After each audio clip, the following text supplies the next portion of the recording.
கொரிந்தியர் அதனுடைய 9ஆம் அதிகாரம் 16ஆம் வாக்கியம். 1 கொரிந்தியர் 9ஆம் அதிகாரம் 16ஆம் வாக்கியம். சுவிசேஷத்தை நான் வாரமக்களே ஆமே. இரண்டாவது ரெஃபரன்ஸ் 2 தீமோத்தேயு 4ஆம் அதிகாரம் 5ஆம் வாக்கியம். 2 Timothy chapter 4 verse 5. இந்த 2 வசனத்தையும் நம்ம படிக்கணும். இனி படி மக்களே. சுவிசேஷத்தை நான் பிரசங்கித்து வந்தும் மேன்மை பாராட்ட எனக்கு இடமில்லை. அது என்மேல் விழுந்த கடமையாக இருக்கிறது. சுவிசேஷத்தை நான் பிரசங்கியாதிருந்தால், நான் பிரசங்கியாமல் இருந்தால் எனக்கு ஐயோ. ஒரு அல்லேலூயா. இது ஒன்று புரிஞ்சுக்கிடுங்க. இப்ப எழுதாதீங்க, நான் எழுத வேண்டியதை சொல்லுவேன். சரி, அடுத்த வசனத்தை படி மக்களே. 2 தீமோத்தேயு 4:5. நீயோ எல்லாவற்றிலும் மனத்தெளிவுள்ளவனாய் இரு. தீங்கு அனுபவி. சுவிசேஷகனுடைய வேலையை செய். உன் ஊழியத்தை நிறைவேற்று. ஒரு ஆமென் சொல்லுவோம். கர்த்தர் நம்மோடு பேசுவாராக. நல்லா கவனிங்க. இறை பணிகள் பல வகை. ஊழியம் என்பது பல வகை. அதுல புதிய ஏற்பாட்டு ஊழியம் 5 விதமாய் கணக்கிடப்படுகிறது இல்லையா? 5 விதமான ஊழியங்களை குறித்து நீங்க படிச்சிருப்பீங்க. அது 5 விதமாய் இருந்தாலும் இந்த 5 வித ஊழியங்களையும் நான் 3ஆக பிரிக்க போகிறேன். 5 வித ஊழியங்களை 3ஆக பிரிக்க போகிறோம். இந்த இடத்துல 1 கொரிந்தியர் 9ஆம் அதிகாரம் 16 எழுதாதீங்க, சொல்லப்பட்டிருக்கிறது என் மேல் விழுந்த கடமை. ஒன்று கடமையை நிறைவேற்றும் ஊழியம். என்ன ஊழியம்? கடமையை நிறைவேற்றும் ஊழியம். ஒரு நாளும் கடமைக்காக செய்யும் ஊழியம் அல்ல. நான் மறுபடியும் அந்த வார்த்தையை சொல்றேன். கடமையை நிறைவேற்றும் ஊழியம். ஆனால் கடமைக்காக நிறைவேற்றப்படும் ஊழியம் அல்ல. ஒன்று கடமையை நிறைவேற்றும் ஊழியம். 2 சுவிசேஷகனுடைய வேலை. ஒன்று கடமை, இரண்டாவது என்னது? வேலை. ஒன்று கடமை, இரண்டாவது வேலை. மூன்றாவது சொல்லப்பட்டிருக்கிறது உன் ஊழியத்தை நிறைவேற்று. மூன்றாவது சொல்லப்பட்டிருக்கிறது ஊழியம். அப்போ முதல்ல சொல்லப்பட்டிருக்கிறது கடமை, இரண்டாவது வேலை, 3 ஊழியம். ஒரு முறை கூட சொல்லுங்க. கடமை, வேலை, ஊழியம். இந்த 3இல் ஒன்றை கண்டிப்பா நீங்க செய்வீங்க. சிலர் கடமை என்று நினைத்து செய்கிறாங்க, சிலர் இது வேலை என்று நினைத்து செய்கிறாங்க, சிலர் இதை ஊழியம்னு நினைச்சு செய்கிறாங்க. இந்த 3 பணிகளையும் 3 விதத்தில் நீங்கள் செய்யலாம். ஒருவேளை நீங்க அப்போஸ்தலர்களா கூட இருக்கலாம். ஆனா கடமை என்று நினைத்து செய்கிறவர்கள் உண்டு. சுவிசேஷகர்களா இருக்கலாம். ஆனா இது எனக்கு கொடுக்கப்பட்ட வேலை என்று நினைத்து செய்கிறவர்களும் உண்டு. ஒருவேளை மெய்ப்பர்களா கூட இருக்கலாம். இது தேவனால் அருளப்பட்ட ஊழியம் அப்படின்னு நினைச்சு செய்கிறவங்களும் உண்டு.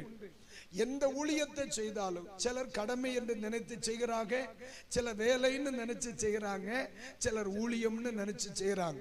இன்னைக்கு பட்டம் வாங்கிறதுக்கு முன்னால நீங்க அறிவு பெருக படிக்க வந்தீங்களா அல்லது கிருபை பெருக படிக்க வந்தீங்களான்னு தெரியல.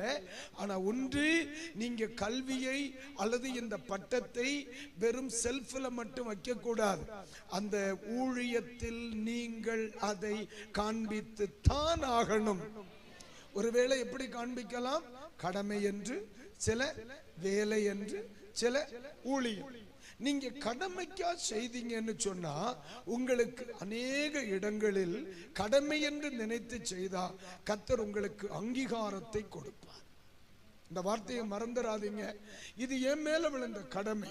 நீங்க நல்லா கவனிங்க. அம்மாவுக்கு வீட்டுல வேலை இருக்குமா இருக்காதா? அம்மா வீட்டுல வேலை செய்யறாங்களா, கடமையை செய்யறாங்களா? அம்மாவுக்கு வீட்டுல வேலை இருக்குதா இல்லையா? இருக்கு. அம்மா வீட்டுல செய்யறது ஊழியமா, வேலையா, கடமையா? கடமை தானே.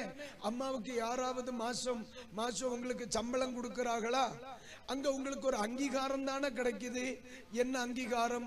புருஷனிடத்திலே மனைவி என்ற அங்கீகாரம், பிள்ளைகளிடத்திலே அம்மா என்ற அங்கீகாரம், மாமியார் மாமனாரிடத்திலே மருமகள் என்ற அங்கீகாரம். புரியுதா இல்லையா? அப்ப நீங்க கடமையா நினைச்சு எந்த இடத்துல எல்லாம் ஊழியம் செய்வீங்களோ அந்த இடத்துல உங்களை சில அங்கீகரிக்கப்படுகிற ஒருவராய் கர்த்தர் நிறுத்துவார். நான் சொல்றது புரியுதாம்மா? நீங்க ஒருவேளை இதுவரைக்கும் உங்கள் குடும்பத்திற்கு அங்கீகரிக்கத்திற்கு பாத்திரவான் இல்லாம நீங்க கூட வந்திருக்கலாம். பாஸ்டரையா, என்னை யாருமே அங்கீகரிக்கிறது இல்ல, என் குடும்பத்தை யாருமே அங்கீகரிக்கிறது இல்ல, என்னை யாருமே ஒரு பொருட்டாவே எண்ண மாட்டேங்கிறாங்க ஐயா அப்படின்னு நீங்க நினைக்கலாம். ஆனா ஆண்டவருடைய சமூகத்துல கர்த்தருக்காக நீங்க செய்கிற ஒன்றை, கடமை, என் மேல் விழுந்த கடமை, நான் செய்யாம வேற யாரு செய்வா, இதை நான் தானே செய்யணும், இது என் மேல விழுந்த கடமைன்னு நீங்க செய்வீங்கன்னா கண்டிப்பா எழுதி கொள்ளுங்கள், உங்களை குடும்பத்துல, உங்க சமுதாயத்துல, உங்க சபையில அங்கீகரிக்கப்படத்தக்கவர்களாய் ஆண்டவர் நிறுத்துவார். ஒரு அல்லேலூயா சொல்லுங்க, அல்லேலூயா. இது என்னுடைய அனுபவத்தில் நான் உங்களுக்கு சொல்லுவேன். ஆண்டவருடைய ஊழியத்தை என் மேல் விழுந்த ஒரு கடமையா நான் செய்வேன். கடமை என்று நினைக்கிறவர்களுக்கு எதிர்பார்ப்பே இருக்காது. அது ரொம்ப டீப்பா படிக்க வேண்டிய ஒரு பகுதி.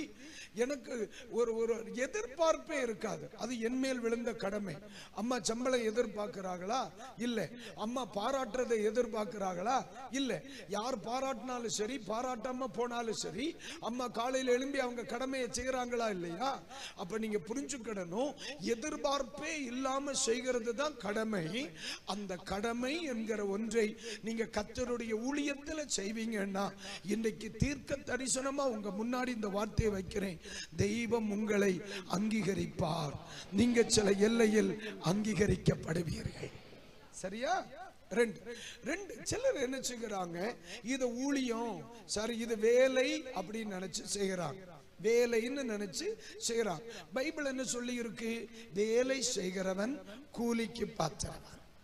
நீங்க மினிஸ்ட்ரி தான் பண்ண போறீங்க, ஆனா சிலர் இதை வேலை அப்படின்னு நினைச்சு செய்றீங்க. நான் செய்ய வேண்டிய வேலை, சபையில இது செய்ய வேண்டிய வேலை, நீங்க வேலையா நினைச்சு செய்தீங்கன்னா உங்களுக்குரிய கூலிய இம்மையிலும் சரி மறுமையிலும் தெய்வம் உங்களுக்கு தருவார். என்னம்மா? ஆண்டவர் ஒரு நாளும் கர்த்தருக்கு ஸ்தோத்திரம், அவர் யாருக்கு கடனாளியா இருக்கவே மாட்டார். நான் ஒரு உதாரணத்தை சொல்றேன். இத மாதிரி ஒரு 3 நாள் மீட்டிங் போயிருந்தேன். 3ஆவது நாள் சாயந்தரம் அந்த மீட்டிங் போகிறதுக்காக நான் முழங்கால் படியிட்டு ஜெபித்து கொண்டிருக்கும் பொழுது ஆண்டவர் சொன்னார், நீ அந்த மீட்டிங் போ, அங்கிருந்து காணிக்க வாங்காதேன்னு சொன்னார். அப்ப நான் ஆண்டவர்கிட்ட கேட்டேன், ஆண்டவரை ஏன் அப்படின்னு கேட்டேன். அவன் கடன் வாங்கி வச்சிருக்கான்ப்பா, அவனை கடனை கட்ட சொல்லிரு, உனக்கு நான் தருவேன். நான் சொல்ல புரியுதா? நான் உனக்கு தர்றேன்னா. நான் 3ஆவது நாள் கன்வென்ஷனை முடிச்சுட்டு ராத்திரி ஒரு 9:30-10 மணி இருக்கும். அந்த பாஸ்டர் வீட்டில் சாப்பிட்டுட்டு சரி ஜோம் பண்ணுவோன்றேன். அவர் காணிக்கையை கையில் வச்சிருக்கிறார். அப்ப நான் ஜெபத்தை முடிச்ச உடனே ஓடி என்கிட்ட கொண்டு காணிக்கை என் கையில் தர்றார்.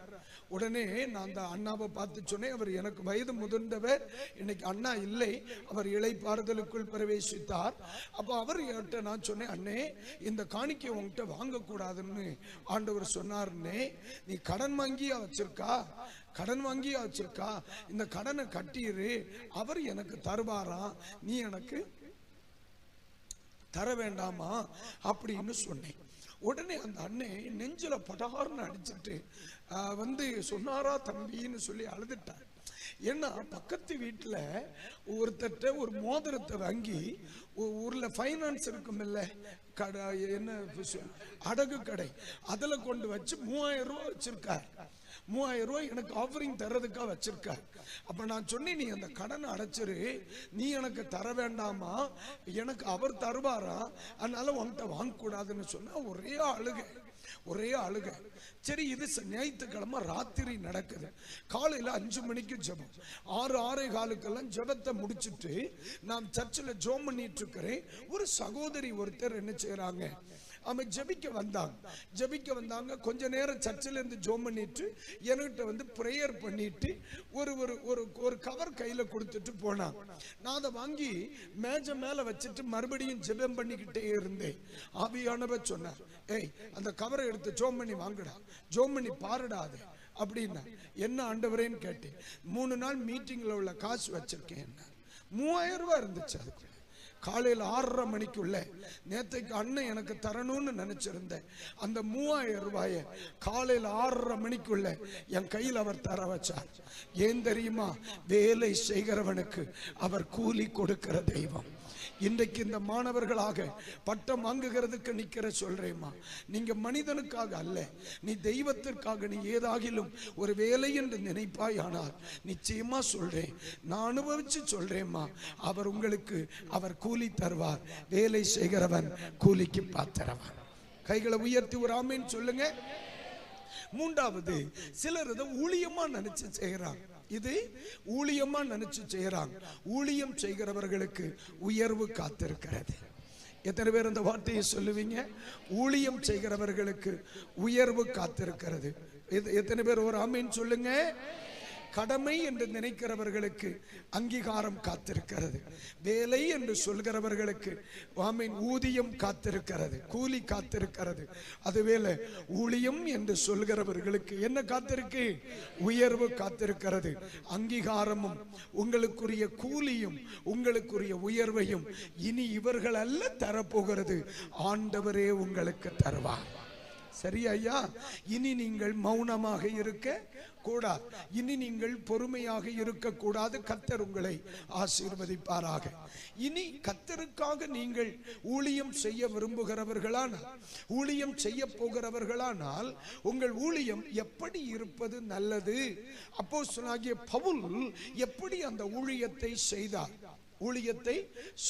அப்படிங்கிறத இன்றைக்கு நான் ஒரு எத்தனை காரியங்கள் வேகமாய் ஒரு 7 காரியங்களை சொல்ல போகிறேன் துரிதமாகவே. அந்த இடத்துல நம்ம நேர பாருங்களேன். 1 தெசலோனிக்கேயர் 2ஆம் அதிகாரத்தை எல்லாரும் எடுக்கணும். 2ஆம் அதிகாரத்தை எல்லாரும் எடுக்கணும். அதுல முதலாவது 2வது வசனத்தை, பவுலின் ஊழியம் எப்படி இருந்திருக்கு பாருங்க. உங்களுக்கு தெரிந்திருக்கிறபடி முன்னே பிலிப்பி பட்டணத்தில் நாங்கள் பாடுபட்டு நிந்தை அடைந்திருந்து வெகு போராட்டத்தோடு தேவனுடைய சுவிசேஷத்தை உங்களுக்கு சொல்லும்படி நம்முடைய தேவனுக்குள் தைரியம் கொண்டிருந்தோம். கைகளை உயர்த்தி ஒரு அல்லேலூயா. பவுல் எப்படி ஊழியம் செய்தார் தெரியுமாமா? இதுல 3 வார்த்தைகள் சொல்லப்பட்டிருக்கிறது. நாங்கள் பாடுபட்டு. அப்ப ஊழியத்தில் என்ன இருக்குது? பாடுகள். ஊழியத்தில் என்ன இருக்குது? பாடு. 2வது என்ன இருக்கு? நிந்தை. அப்ப ஊழியத்தில் என்ன இருக்கும்? நிந்தை இருக்கும். 3வது என்ன சொல்லப்பட்டிருக்கு? வெகு போராட்டம். அப்போ பாடுகள், நிந்தைகள், போராட்டங்கள். ஒரு முறை கூட சொல்லுங்க. பாடுகள், நிந்தைகள், போராட்டங்கள். ஒரு முறை கூட சொல்லுங்க. பாடுகள், நிந்தைகள்.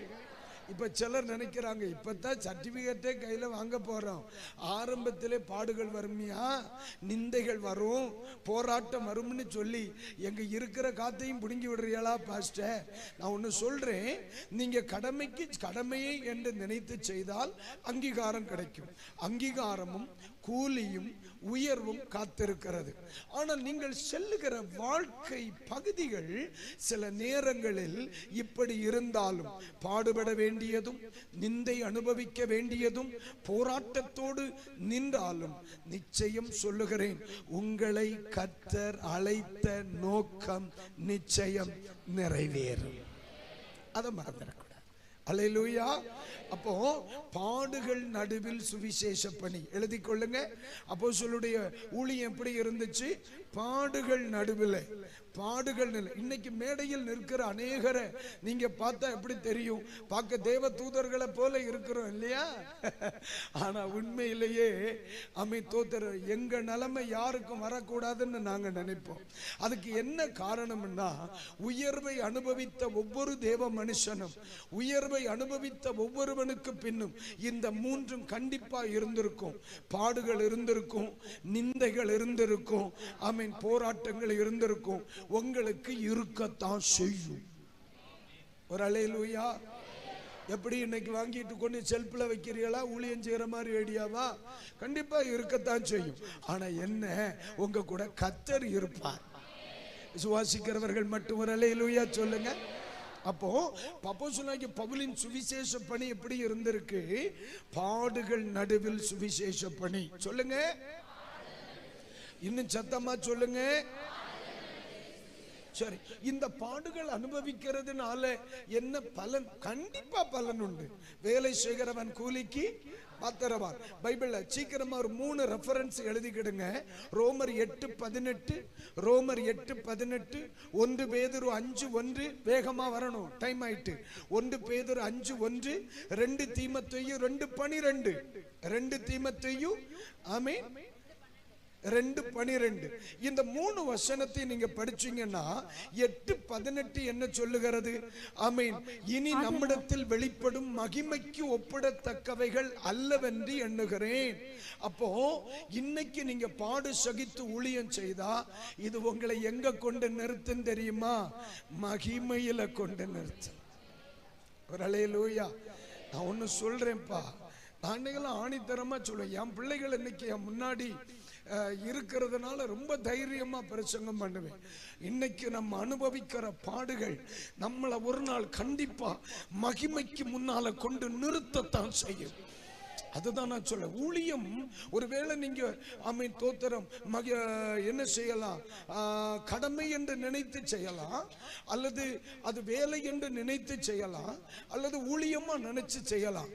ஆனா நீங்க பாடுகளின் நடுவில் செய்வீங்கன்னா, நான் மறுபடியும் சொல்லுவேன், நீங்க பாடுகளின் நடுவில் செய்வீங்கன்னா அது உங்களை எங்க கொண்டு நிற்கும்? மகிமையில தான் கொண்டு நிறுத்தும். இன்றைக்கு பகல்வெளி இந்த செய்தியை கேட்கிற எல்லாருக்கும் சொல்றேன், இன்றைக்கு நான் அனுபவிக்கிற பாடுகள் என்னை ஒரு நாள் மகிமையில் கொண்டு நிறுத்தும், மகிமையில் கொண்டு நிறுத்தும். அல்லேலூயா சொல்லுங்க. இக்காலத்து பாடுகள் வரப்போகிற வெளிப்பட போகிற மகிமைக்கு ஒப்பானவைகள் அல்ல. அல்லேலூயா. பாடுகள், நிந்தைகள், அவமானம் என்ன வந்தாலும் சரி, இந்த சத்தியத்துக்கு வந்துட்டிய இல்லையா, இறங்கி போ, கர்த்தர் கூட இருப்பார். முடிவு மகிமையா இருக்கும். சொல்லுங்க, முடிவு மகிமையா இருக்கும். உங்க முடிவு மகிமையா இருக்கும். ஆமென், அல்லேலூயா. உங்க முடிவு மகிமையா இருக்கும். உங்க பக்கத்தில் இருக்கிறவங்களை பார்த்து சொல்லுங்க, தைரியமா ஊழியம் செய்யுங்க. நம்ம மகிமை முடிவு மகிமையாத்தான் இருக்கும், மகிமையாத்தான் இருக்கும். அல்லேலூயா சொல்லுங்க, அல்லேலூயா. 1 பேதுரு 5:1 அவர் சொல்லுகிறார், இனி வெளிப்படும் மகிமைக்கு பங்காளியாக இருக்கிற நான் என்று சொல்லுகிறார். அப்போ இன்னைக்கு சில நேரங்களில் சில நன்மைகளை இழக்கிறோம் இல்லையாம்மா, சில உறவுகளை இழக்கிறோம் இல்லையா, நிறைய இழக்கிறோம் இல்லையா, இல்லையா, மகிழ்ச்சிகளை இழப்போம்டா. கர்த்தருக்கு ஸ்தோத்திரம். இந்த இடத்துல நாங்கள் வருவதற்கு கொடுத்த கிரியங்கள் சாதாரணமானதல்ல, நிறைய இழந்திருக்கும். ஆனா ஒன்று மட்டும் சொல்லுகிறேன், ஆண்டவர் நிமித்தம் நீ ஒன்றை இழந்திருந்தால் இன்றைக்கு மாலை பொழுதிலே சொல்லுகிறேன், அதை உன்னை மகிமைக்கு பங்காளியாய் மாற்றும். அல்லேலூயா. அதாவது மகிமை என்ற ஸ்தானத்தில் அது உங்களை நிறுத்தும். இரண்டாவது, உங்க கைகளில் மகிமையை அது கொடுக்கும். இயேசு சொன்னார்ல, நீர் எனக்கு தந்த மகிமையை நான் அவர்களுக்கு கொடுத்தேன். நான் சொல்றது எத்தனை பேருக்கு புரியுது? இன்னைக்கு நீங்க ஆண்டவருடைய ஊழியத்திற்கா, ஒருவேளை நீங்க அறிவு பெருக நீங்க படிக்க வந்திருக்கலாம், வேதத்தை கற்றுக்கொள்ள படிக்க வந்திருக்கலாம். ஆனா கண்டிப்பா உங்களை பார்த்து நான் சொல்றேன், நீங்க ஊழியம் செய்தே ஆகணும். நீங்க ஊழியம் செய்தே ஆகணும். இன்றைக்கு நீங்க செய்வீங்கன்னு சொன்னா, மோசேயின் கைகளில் ஒரு கோல் கொடுக்கப்பட்டது போல ஆண்டவருடைய மகிமையின் பங்கு இந்த ஆமீன் தோத்திரம் பட்டமளிப்பு விழாவில் உங்க கைகளில் கொடுக்கப்படும். எத்தனை பேர் விசுவாசிக்கிறீங்க? எத்தனை பேர் விசுவாசிக்கிறீங்க? அல்லேலூயா. அடுத்த ஸ்கூல் இயர், அடுத்த இயர் எப்ப ஆரம்பிக்குது பாஸ்டர்? ஆரம்பிச்சிருச்சு. அடுத்த வாரமே ஜாயின் பண்ணிருங்க. என்ன? அல்லேலூயா. புரியுதா இல்லையா? அவங்களுக்கு முடியுது. இன்னும் சேராம நிறைய பேர் இருக்கிறீல்ல, வாங்க வாங்க ஊழியம் செய்யணும். இந்த சபையிலிருந்து நிறைய பேர் கர்த்தர் ஊழியத்தில் எழுப்புவேன்னு சொல்லி இருக்கிறார். இயேசுவின் நாமத்தில் சொல்றேன், மகிமைக்கு பங்காளிகளாய் இருக்கிறோம். 2 தீமோத்தேயு 2:12 சொல்லுகிறது, ஆமென், அவரோட கூட பாடுகளை சகித்தோமே ஆனால் அவரோடு கூட ஆளுகை செய்வோம். கைகளை நீட்டி சொல்லுங்க, ஆமென், தோத்திரம். பாடுகள் படுகிறவனுக்கு மகிமையில் பங்கு, ஆமென், தோத்திரம். ஆளுமையில் பங்கு. ஆளுமைன்னு என்ன நினைக்கிறீங்கம்மா? அதிகாரத்தை கையில கொடுப்பாராமே.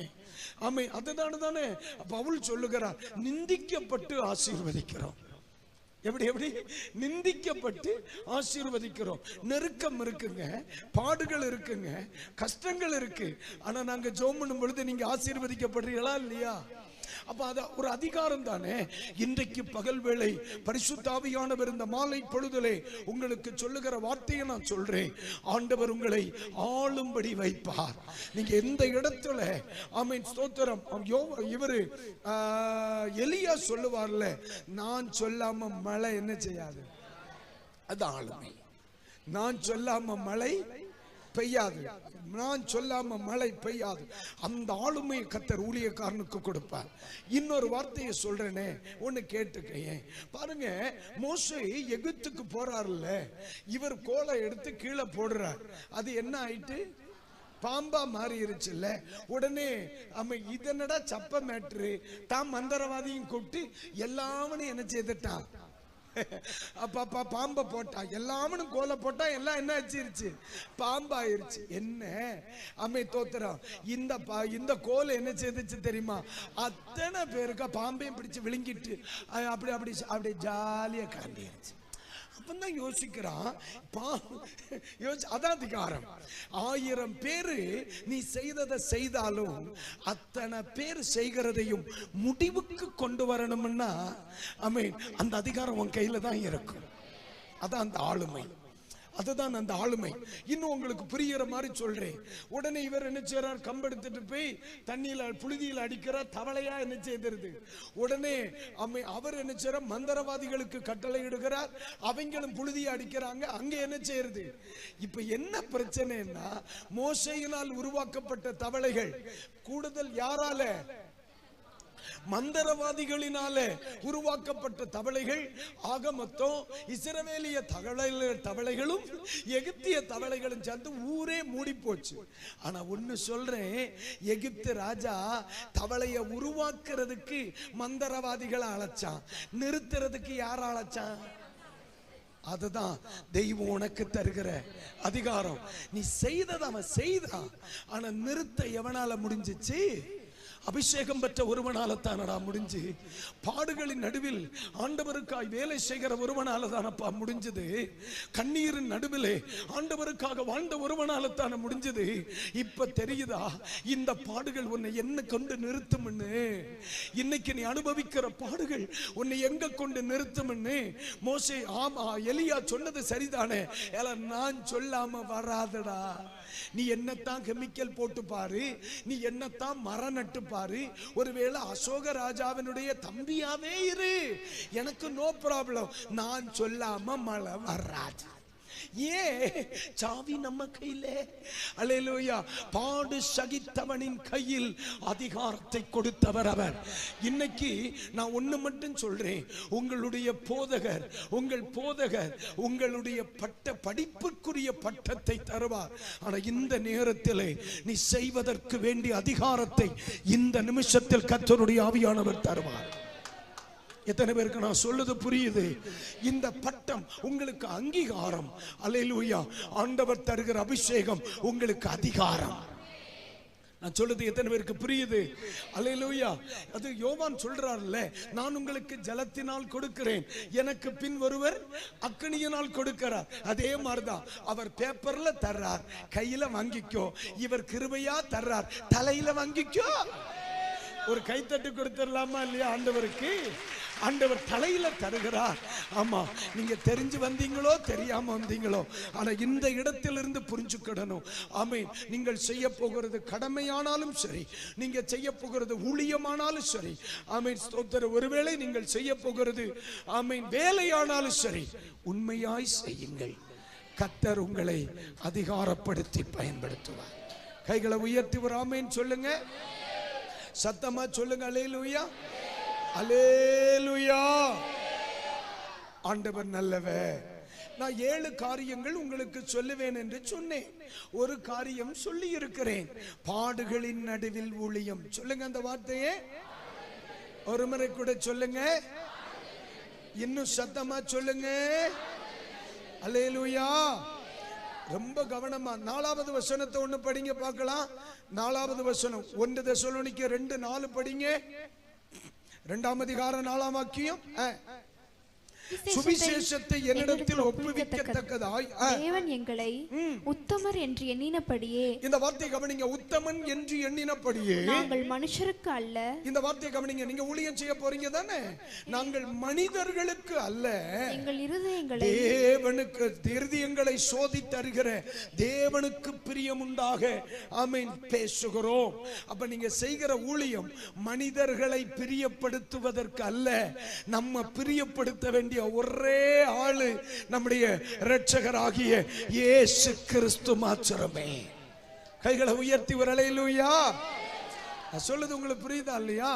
நம்ம ஒரு பாட்டை பாடிட்டு நல்லா இருந்தா பிரதே, உங்களுக்கு பிடிச்சதா பிரதே, நான் ஒரு பிரசங்கம் பண்ணிட்டு உங்களுக்கு பிடிச்சதா பிரதே, நான் ஒரு பிரசங்கம் பண்ணிட்டு உங்களுக்கு விரும்புற மாதிரி இருந்துச்சா பிரதே, இப்படி எல்லாம் கேட்க வேண்டிய அவசியம் இல்லை. ஏன்னா என் பிரசங்கத்தில் விரும்ப வேண்டியது நீயோ நானோ அல்ல.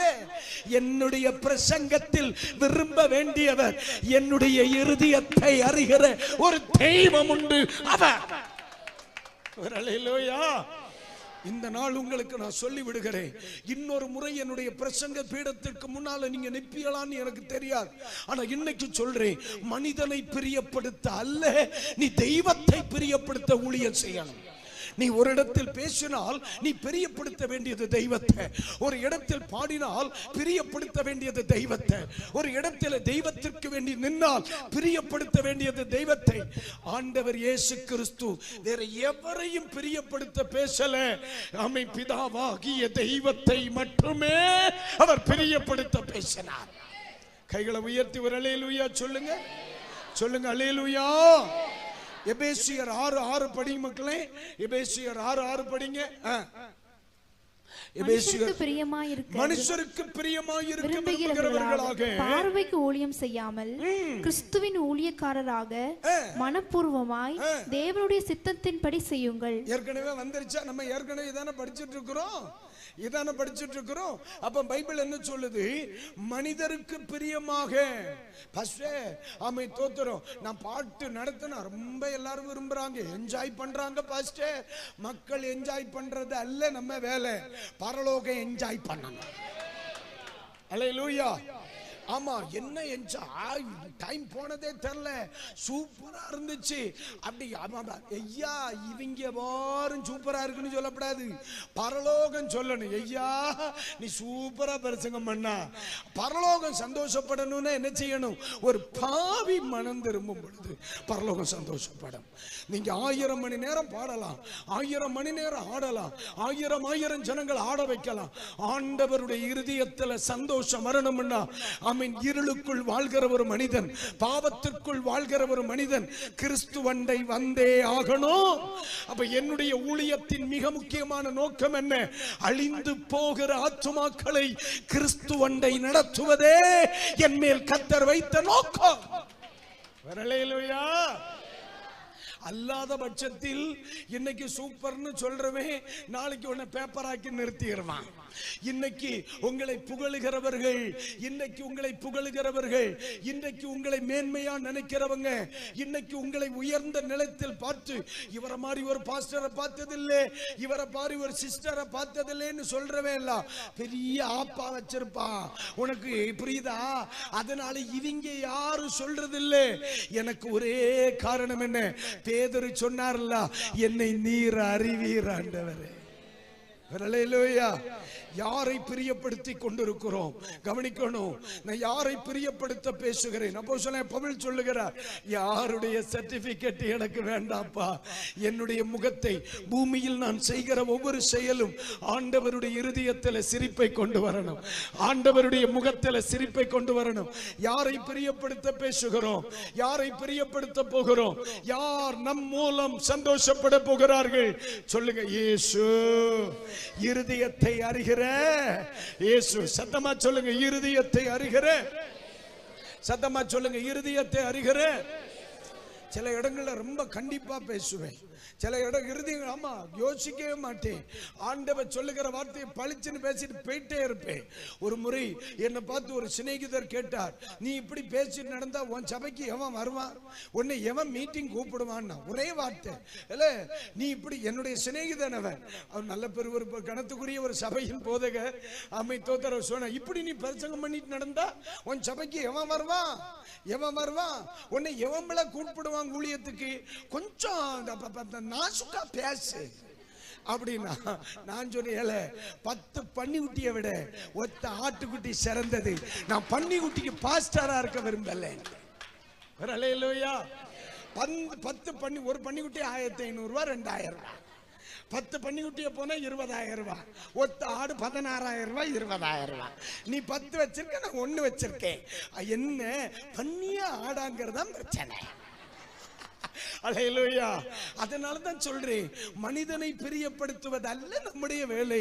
நம்மை அழைத்து அபிஷேகம் பண்ணி உதவாமல் கிடந்த நம்மை, உதவாமல் கிடந்த நம்மை, நம்முடைய தாய் உருவாவதற்கு முன்னே நம்மை பெயர் சொல்லி அழைத்து, நம்மை அபிஷேகம் பண்ணி, நம்மை மனிதனாய் பிறக்க வைத்து, நல்ல சுகபலன் ஆரோக்கியம் கொடுத்து, அநேகர் நமக்கு முன் மதிகட்டவர்களாயும் ஆமை மனநிலை பாதிக்கப்பட்டவர்களாய் இருக்கும்போ நம்மை, உங்களை, என்னையும் நல்ல புத்தி சுவாதீனம் உள்ளவர்களாய் ரட்சித்து அபிஷேகம் பண்ணி இந்த வேதத்தை கையில் கொடுத்து இந்த இடத்துல உங்களை உட்கார வச்சார் பாரு. அவர் முகத்தில் சந்தோஷம் வர பேசணும். விசுவாசிக்கிறவர்கள் மட்டும் கைகளை தட்டி ஆண்டவருக்கு நன்றி சொல்லுங்க. அல்லேலூயா. நேராயிட்டு அப்ப ஒண்ணு புரிஞ்சுக்கணும். ஒன்று என்ன சொல்ல சொன்னேன்? ஒன்று பாடுகள் நடுவில் செய்தார் பணி. இரண்டாவது என்ன செய்தார்? மனிதனை பிரியப்படுத்த அல்ல, தேவனுக்கு பிரியமா. சொல்லுங்க அந்த வார்த்தையே ஒரு முறை கூட சொல்லுங்க. மூன்றாவதாக ஒரு வார்த்தை சொல்லுகிறேன். கர்த்தருக்கு ஸ்தோத்திரம் உண்டாகட்டும். 5வது வசனத்தை வாசிங்க. 2ஆம் அதிகாரம் 5ஆம் வாக்கியம். உங்களுக்கு தெரிந்திருக்கிறபடி நாங்கள் ஒரு காலம் இச்சகமான வசனங்களை சொல்லவும் இல்லை, பொருளாசை உள்ளவர்களாய் மாயம் பண்ணவில்லை. தேவனே சாட்சி. ரைட். அந்த வார்த்தை வருது பாருங்க, மாயம் பண்ணவில்லை. எல்லாரும் அந்த வார்த்தையை சொல்லுங்க. மாயம்னா என்ன? ஃபேக். மாயம்னா ஃபேக். அதுக்கு எதிர்பதம் என்ன? நேர்மை, உண்மை. அப்படின்னு அவர் எப்படி செய்தார்? உண்மையா வேலை செய்தார். ஏன்னா மாயம் பண்ணலேன்னு ஒரு வார்த்தை இருக்கு. அப்ப அந்த ஊழியம் எப்படி இருந்திருக்குன்னு? உண்மையா இருந்திருக்கு. இன்னைக்கு பகல் ராத்திரியில் இந்த மாலை பொழுதுல எல்லாருக்கும் சொல்றேன், நீங்க ஆண்டவருக்கு எதை செய்தாலும் உண்மையா செய்ய. இவங்க செய்யற மாதிரி நீங்க செய்யணும்னு வேணும், அவங்க செய்யற மாதிரி நம்ம செய்யணும்னு அவசியம் இல்லை. நீ செய்யற மாதிரியே செய்தா போதும், ஆனா உண்மையா செய்யணும். ஹலோ, நான் பாப்பா தப்பா நினைக்க மாட்டீங்களா? யானை புழுக்க போடும்போ பெருசா இருக்கு, ஆடு புழுக்க போடும்போ சின்னதா இருக்கு. அவனை மாதிரி போடணும்னு நான் நினைச்சோம்னா என்ன ஆகும்? ஏய், ஒரு பட்டமளிப்பு விழாவில் இதை பேசக்கூடாதுன்னு எனக்கு தெரியும், ஆனா வேற வழி இல்லைன்னு எனக்கு தெரியும். நீங்க நிறைய பேர் என்ன செய்றீங்க? அவனை மாதிரி பாடணும், இவனை மாதிரி பிரசங்கம் பண்ணணும், அவங்கள மாதிரி சபை கட்டணும், அவனை மாதிரி நீ ஏன் சபை கட்டணும்?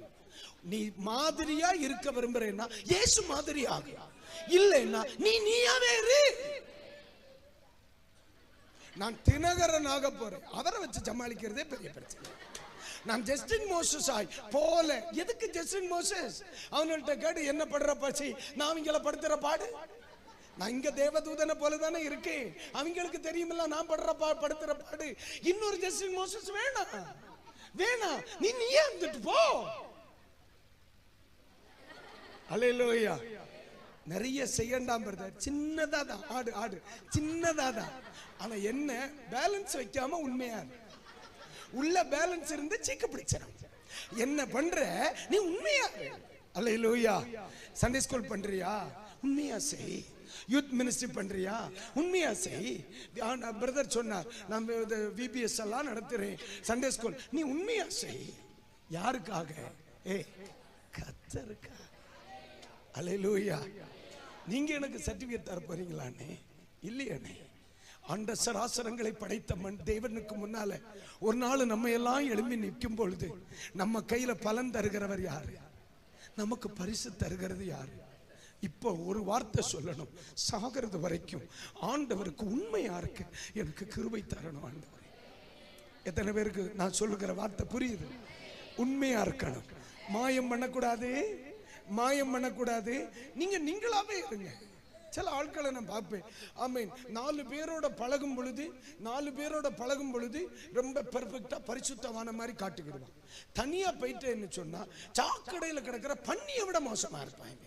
நான் ஏன் அப்படி மாய்மாலம் பண்றேன்? நீ மேடையில் ஒரு மாதிரி, வீட்டில் ஒரு மாதிரி, சபையில் ஒரு மாதிரி, பப்ளிக்ல ஒரு மாதிரி, தனிமையில ஒரு மாதிரி இருந்தா வாழ்க்கையே ஒரு மாதிரி போயிடும். நீ என்ன செய்யணும்? உண்மையா இருக்கணும். அல்லேலூயா. நிறைய பேரை ஓட கர்த்தர் அழைத்தார். உங்களை கர்த்தர் நடக்கத்தான் அழைச்சாருன்னா உருப்படியா நட. அவன மாதிரி ஓடல. அதாவது 5 தாளந்து ஒருத்தனுக்கு, 2 தாளந்து ஒருத்தனுக்கு, 1 ஒருத்தனுக்கு, எனக்கு 1 தான் தந்தார். அதை உருப்படியா வச்சுக்கோ. ஆமாவா இல்லையா? பக்கத்துல கைப்பிடிச்சு சொல்லுங்க, உண்மையா செய், உண்மையா செய். உண்மை உள்ளவன் பரிபூரண ஆசீர்வாதம். கைகளை உயர்த்தி ஒரு அல்லேலூயா சொல்லுங்க. சத்தமா சொல்லுங்க, அல்லேலூயா. ஒரு அல்லேலூயா. நான் நிறுத்தலாம்னு நினைச்சாலும் அந்த வார்த்தை என்ன மறுபடியும் இழுத்துக்கிட்டே இருக்கு. ஒரு வார்த்தை கூட சொல்லி முடிச்சிடட்டா, மீதி ஒரு 3 பாயிண்டை கொடுத்துட்டு போறேன், அப்புறமே பார்த்து கிடட்டும். 6வது வசனத்தை படி மக்களே. 6வது வசனம் படி. நாங்கள் கிறிஸ்துவின் அப்போஸ்தலராக உங்களுக்கு பாரமாய் இருக்கக்கூடியவர்கள் ஆனாலும், இந்த வார்த்தையை கவனிங்க, உங்களுக்கு பாரமாய் இருக்கக்கூடியவர்கள் ஆனாலும் உங்களிடத்திலாவது மற்றவர்களிடத்திலாவது மனுஷரால் வரும் மகிமையை நாங்கள் தேடவில்லை. இந்த வார்த்தை எல்லாரும் கடைசி வார்த்தையை சொல்லுங்க. ஒரு நாள் மனுஷரால் வருகிற மகிமையை நீங்க தேடக்கூடாது. நிறைய பேருடைய பிரச்சனை தான். ஊழியம் செய்வாங்க, யாருமே என்ன பாராட்டல, யாருமே என்ன பாராட்டல. இவ்வளவு செய்திருக்க ஒரு வார்த்தை, என் சகோதரன் தான் முட்டையை அவித்து உடைத்து கொடுத்தார், ஒரு வார்த்தை சொல்லி இருக்க, அங்க இருக்கு. ஆமென். ஒரு வார்த்தை சொல்லி இருந்தா ஆமென், எவ்வளவு சந்தோஷமா இருக்கும். இவர் தான் இதை செய்தார், இவர் தான் இதை செய்தார், இவர் தான் இதை செய்தார். ஒன்னு சொல்றேன், மனுஷனால் நீங்கள் புகழப்பட்டால் பலன் முடிந்து போயிற்று. மனிதனால் புகழப்படவில்லை என்றால் பரலோகம் அதை செய்யும். இன்னைக்கு நிறைய பேரு மனிதனால் புகழ ஊழியம் செய்யறாங்க. ஒரு ஆளு பாராட்டணும், நீங்க சூப்பரா பண்ணீங்க பிரதர், இத மாதிரி நான் ஒரு பாட்டை சொல்லுங்க, இத மாதிரி ஒரு பாட்டை கேட்டதே இல்லை, இவ்வளவு கேவலமா இதுக்கு முன்னால கேட்ட. அப்படி அல்ல, அதை நம்ம விரும்பக்கூடாது. நமக்கு பிரியம் உண்டாக செய்ய அவர் சந்தோஷப்படணும். ஆனா ஒண்ணு நீங்க புரிஞ்சுக்கிடுங்க, ஆண்டவர் சந்தோஷப்படுகிற காரியங்கள் எல்லாருக்கும் பிடிக்கணும்னு அவசியம் இல்லை. இந்த வார்த்தை புரியும் நினைக்கிறேன். அல்லேலூயா. அவர் சந்தோஷப்படுற மாதிரி நீங்க ஊழியம் செய்தா இங்க பலரும் உங்களை கழுவி ஊத்துவார்கள். ஊத்துவாங்க. ஏன்னா இவர்களை பிரியப்படுத்தினா அவரை துக்கப்படுத்த வேண்டியது வரும். அவரை துக்கப்படுத்தினா அவரை துக்கப்படுத்தி இவரை சந்தோஷப்படுத்தலாம், இவர்களை சந்தோஷப்படுத்தினா அவரை துக்கப்படுத்தலாம். நீங்க எதை முடிவெடுக்கிறீங்க? அப்ப பக்கத்தில் இருக்கிறவங்க கொஞ்சம் எல்லாம் என்ன அறிவு இருக்கான்னு கேட்டா சங்கடப்படத்தான் செய்வாங்க. அதை கண்டுக்க கூடாது. இதுக்கு ஒரு எக்ஸாம்பிள் சொல்றேன். அதாவது நோவா பேழையை விட்டு வெளியே வந்துடுறார். நோவா பேழையை விட்டு என்ன செய்யற?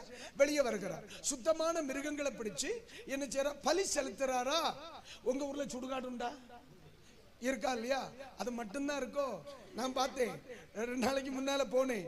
எல்லா ஊருக்கு கோடியிலையும் அப்படியே 4 கால்ல நாட்டி நாட்டி வச்சிருக்காங்க. பார்த்திருக்கீங்களா இல்லையா? ஒவ்வொரு தெருவுக்கு தெருவா, கிராமத்துக்கு கிராமம், ஜாதிக்கு ஜாதி வச்சிருக்காங்க. அப்ப இருக்குல்ல சுடுகாடு இருக்கு.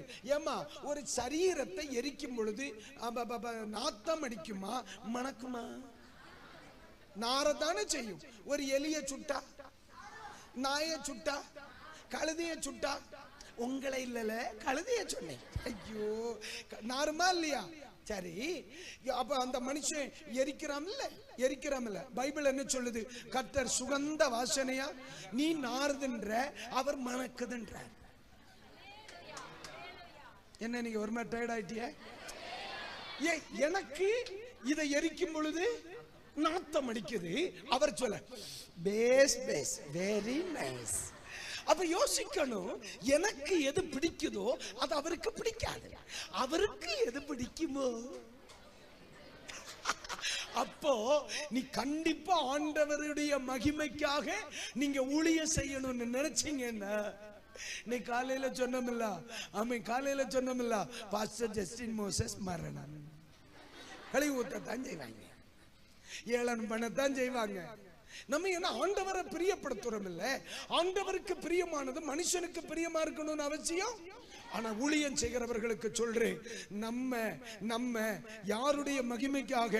பைபிள் என்ன சொல்லுது? மனிதனின் மகிமையை என்ன செய்யக்கூடாது. ஆமென். நம்மளை புகழ வேண்டியவர் யார்? நம்மளை புகழ வேண்டியவர்கள் யார்? மோசேயை குறித்து ஆண்டவர் என்ன சொன்னார்? என் தாசனாகிய மோசே என் வீட்டில் எங்கும் உண்மை உள்ளவன். அல்லேலூயா. சரி, யோபு குறித்து என்ன சொன்னார்? அவனை போல இந்த பூமியில் ஒருவனும் இல்லை. சொந்த அக்காவையும் அண்ணாவையும் பார்த்து சொல்றார், என் தாசனாகிய மோசேயை குறித்து பேசுவதற்கு உனக்கு பயம் இல்லாம போனேன். அவ்வளவு ஆண்டவர் நேசிச்சிருக்கிறார் மோசே. இன்றைக்கு பகல் வேளை உங்களை பார்த்து ஆணித்தரமாய் சொல்லுவேன், ஆமென். தேவனுடைய மகிமை காக செய்யுங்க. அவர் சந்தோஷப்படணும். ஆண்டவர் நம்மை புகழுவார். சொல்லுங்க, ஆண்டவர் நம்மை புகழுவார். ஆண்டவர் நம்மை புகழுவார். இந்த உலகத்தின் மகிமை அல்ல, வரப்போகிற மகிமைக்கு ஒப்பானது அல்ல. கைகளை உயர்த்தி ஒரு அல்லேலூயா சொல்லுங்க.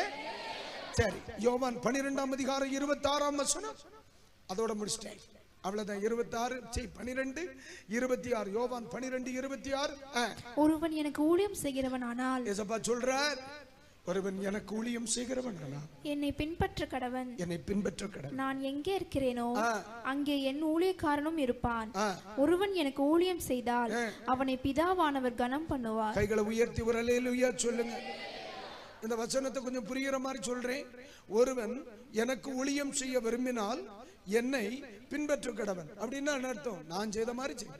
எப்படி நான் செய்த மாதிரி செய், அவ்வளவுதான். நான் எப்படி செய்தனோ அப்படி நீ செய். அப்போ ஊழியம் செய்கிறவங்களுக்கு நான் சொல்றேன், ஆமென்.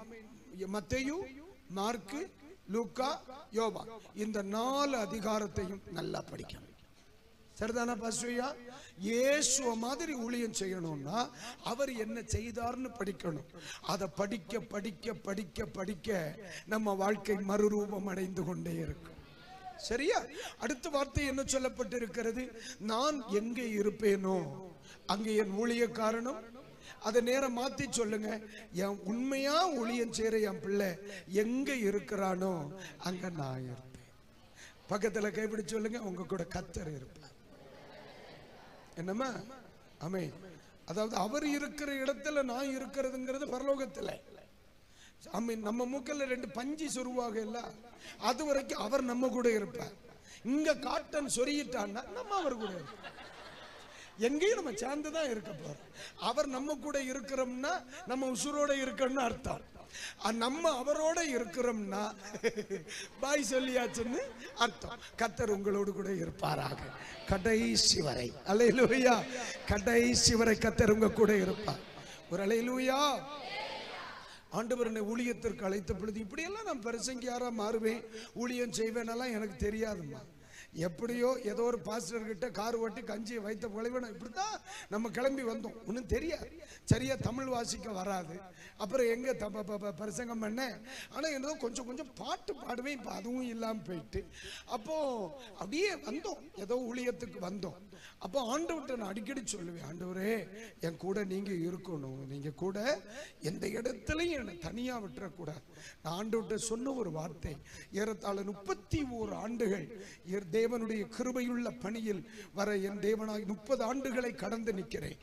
இதுவரை நான் ஆண்டவர்கிட்ட சொன்னேன், ஆண்டவரே நான் உங்களுக்கு பிச்சை எடுக்கணும்னாலும் எடுப்பேன், ஆனா நான் எந்த இடத்துல இருந்து எடுக்கிறேனோ என் கூட நீங்க இருக்கணும், என்னை தனிமையா விடக்கூடாது. ஆண்டவரிடத்துல சொன்ன ஒரு வார்த்தை அது. ஆண்டவர்கிட்ட சொன்னேன், பிச்சை எடுக்கணும்னாலும் எடுப்பேன் ஆண்டவருக்கா, அதெல்லாம் எனக்கு பிரச்சனை இல்லை, ஆனா எங்கேயும் நீங்க என்னை தனியா விடக்கூடாது. இந்த 30 வருஷ காலங்கள் எத்தனையோ நாடுகள், எத்தனையோ எல்லைகளை கடந்து நிற்கிறேன். ஒரு இடத்துல கூட என் அப்பா என்னை ஒத்தைக்கு விட்டதே கிடையாதுமா. இத்தனை மேடைகளில் இறங்கி பல்லாயிரக்கணக்கான பிரசங்கங்கள் எல்லாம் பண்ணிட்டேப்பா, பல ஆயிரக்கணக்கான. ஒரு வாரம் 11 முதல் 13 பிரசங்கம் பண்ணுவேன், ஒரு வாரம் 11 முதல் 13 பிரசங்கம் பண்ணுவேன். அப்ப எத்தனை ஆயிரம் பிரசங்கங்கள் பண்ணியிருப்பேன் இந்த இத்தனை வருஷ காலங்களில். ஆனா ஒரு மேடையில கூட என்ன அவர் வெட்கப்பட்டு இறங்க வச்சதே கிடையாது. ஒரு மேடையில கூட அவர் என்னை தனிமையா விட்டது கிடையாது. இன்றைக்கு பகல் வேளை சொல்றேன், என் கூட இருக்கிறார் மக்களே, உங்க கூடயும் இருப்பார். புரியுதா ஐயா? என் கூட இருக்கிறார், உங்க கூடயும் இருப்பார். என்ன தனியா விடல, உங்களையும் தனியா விட மாட்டார். என்னை இத்தனை வருஷமா எவன்கிட்டையும் கையை அந்த கத்தர் வச்சதில்லை, உன்னையும் கத்தர் வைக்க மாட்டார். சரிதானா பாஸ்டர் ஐயா? கத்தர் கையை வைக்க மாட்டார். நீ ஊழியம் செய்தா உன்னை கையெந்த விட மாட்டார். நீ ஊழியம் செய்தா உன்னை கையெந்த கத்தர் விட மாட்டார். உன்னை ஊழியம் செய்தா ஆண்டவர் கையெந்த விட மாட்டார். இந்த சத்திய வசனத்தை நீங்க உண்மையா கையில எடுத்தீங்கன்னா ஒரு நாள் கத்தர் உன்னை அடுத்தவன் முன்னாடி இறந்துன்ன விடவே மாட்டாருமா. நீதிமான் கைவிடப்பட்டதும் நீதிமானுடைய சந்ததி அப்ப துணிக்கைக்கு இறந்ததையும் நான். ஆண்டவர் இயேசு சீக்கிரமாய் வருவார். நமக்கு முன்னே வைக்கப்பட்டிருக்கிற பணிகள் தீவிரமானவை. ஆண்டவருக்காக தொடர்ந்து ஓடுங்க. எப்படி ஆகிலும் சில கூட்டத்தை ஆண்டவருக்காக ஆயத்தப்படுத்துங்க, ஆண்டவருக்காக ஆயத்தப்படுத்துங்க. நாங்க எல்லாம் ஏன் ஓடுறோம்னு பாக்குறீங்களா? என் பிள்ளைகள் இங்க இருக்கிறதுனால ஆணித்தரமா சொல்லு, எனக்கு என்னடா மக்களை குறை? அப்பாவுக்கு ஒரு குறவும் இல்லையே. எவ்வளவு மகிமையா கர்த்தர் நம்மளை வச்சிருக்கிறார். ஏடா உங்க முன்னாடி வந்து பைத்தியக்கார மாதிரி அழுதுட்டு இருக்கிறோம் நினைக்கிற? நீ ஏன் அழுகுறோம்? ராஜா மாதிரி இருக்கிறோம்டா. எங்களுக்கு எதுக்கு உங்க முன்னாடி வந்து நின்று உங்களை கிருபைக்குள்ள நடத்தி ஏன் அழுகுறோம்னு நினைக்கிறேன்? நமக்கு முன்னால் ஆயிரக்கணக்கான மக்கள் நித்தமும் செத்து அழிகிறானே, அவருடைய இரத்தப்பழி யாருக்கு மேல போய் நிற்கும்? யாருக்கு பதில் சொல்லுவா? சொல்லு. இன்றைக்கு பகல் வேளை ஆவியானவர் சொல்லுகிறார், ஒருவேளை நீ பட்டத்துக்காக வேண்டி படிக்க வந்திருக்கலாம், அறிவு பெருக படிக்க வந்திருக்கலாம், ஆனா உன் கையில இந்த சர்டிபிகேட் வரும் பொழுது உன் மேல ஒரு கடமை விழுது. அழிந்து போகிற ஆத்துமாவுக்காக நான் இனி என்ன செய்யலாம்? இந்த பகல் வேளை இந்த இடத்தில் இருக்கிறவர்களை பார்த்து சொல்றேன், இந்த இடத்தில் இருக்கிற ஒவ்வொருவரையும் பார்த்து சொல்லுவேன், நம்ம மேல விழுந்த பெரிய கடமை. என் காரியமா யார் போவா? என் காரியமா யார் போவா? நான் இந்த ஊழியத்தை செய்ய என் காரியமா யார் போவா? ஆண்டவர் இன்னைக்கு எல்லாரையும் அழைக்கிறார், எல்லாரையும் அழைக்கிறார். எத்தனை பேர் இன்னைக்கு பகல் வேளை சொல்ல முடியும், பாஸ்டர்யா நானும் இந்த வேதத்தை தூக்கி கத்தருக்கா வாரேன்னு சொல்லுகிறவர்கள் இருந்தா உங்க பைபிளை கையில எடுத்து தலைக்கு மேல உயர்த்திட்டு சொல்லுங்க, நான் இருக்கேன் ஆண்டவர், நான் வரேன் ஆண்டவரே. ஒரு கணம் அப்படி எழும்பி நிற்போமா? அப்படியே ஒரு கணம் எழும்பி நில்லுங்க. உங்களை பரிசுத்த ஆவியானவருடைய கைகளில் கொடுக்கிறேன். ஏமா ஆமை தோத்திரம். நீங்க நினைக்கிறீங்க ஒரு படிச்சுட்டே எனக்கு பிடிஹெச் பட்டம் கிடைச்சிருச்சு அல்லது டிப்ளமோ என் தியாலஜி பட்டம் என் கையில கிடைச்சிருக்குன்னு நினைக்கிறீங்க. இல்லையா, அவர் கையில தருகிறது அவர் மேல் விழுந்த கடமை அது. ஆனா இப்ப ஆண்டவர் உன் சிரசில ஒரு அபிஷேகத்தை வைக்கிறார் பாரு, அது தெய்வம் உனக்கு தருகிற பாக்கி. அவர் கேட்பார், என் காரியமா போவியா ஐயா? நீ ஊழியம் செய்வியா? நீ ஊழியம் செய்வியா? கல்வாரி சிலுவையில் தொங்கினவர் கேட்கிறார், நீ என் வேலையை செய்வாயா? இந்த பகல் வேளை அவங்க தூத்திரம் ஆமை பட்டம் வாங்குகிற மாணவர்களுக்கு கேட்கிறேன், ஆசிரியா, நான் அறிவு பெருகதான் நான் வந்தேன் இந்த இடத்துல. ஆனா உண்மையான ஊழியம் செய்யலாம். உங்களால முடியும்னா உங்க வலது கரத்தை உயர்த்துங்க. ஏசப்பா பார்க்கட்டும். உன்னதமானவருடைய கால் இங்கே பதிந்திருக்கிறது. இந்த இடத்தில் இருக்கிற தங்கச்சிமார், சகோதரிகள், சகோதரர்கள் எத்தனை பேர் ஊழியம் செய்ய வரீங்க? நான் செய்யறேப்பா, நான் இருக்கேன். ஆண்டவருடைய ஏக்கம் அதுதானே. சுவரை அடைக்கத்தக்க ஒரு மனிதனை நான் தேடினேன், ஒருவரையும் காணேன். இந்த அருமையான பகுதியில் எத்தனை பேர் சொல்ல போறீங்க, நான் இருக்கிறேன் ஆண்டவரே? உன் வலது கரத்தை உயர்த்தி சொல்லுங்க, நான் இருக்கேன் ஆண்டவரே, நான் இருக்கிறேன் ஆண்டவரே, நான் இருக்கிறேன் ஆண்டவரே, நான் இருக்கிறேன் ஆண்டவரே. உங்களுடைய ஊழியத்தை செய்ய நான் இருக்கேன் ஆண்டவரே. உங்களுக்கு ஒரு நல்ல ஆவிக்குரிய தகப்பனை ஆண்டவர் தந்திருக்கிறார், உங்களை கைபிடித்து நடத்தி அக்கறைப்படுத்துவதற்கு. ஆனா இன்றைக்கு பகல் வேளை நான் இருக்கிறேன் ஆண்டவரே. சில மாணவர்களுடைய கண்களில கண்ணீரை பார்க்கிறேன்.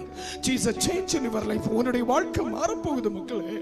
இப்போ ஒரு அபிஷேகம் உன் சிரசில இறங்கும், உன் மேல ஒரு அபிஷேகம் இறங்க ஆரம்பிக்கும். இப்போ ஆவியானவர் இந்த இடம் முழுவதையும் ஆளுகை செய்கிறத நான் பார்க்கிறேன். ஆவியானவரே வந்து உன்னை கிராஜுவேட் பண்ண போகிறா. ஆவியானவரே வந்து உங்களை கிராஜுவேட் பண்ண போகிறா. ஆவியானவரே வந்து உங்களை கிராஜுவேட் பண்ண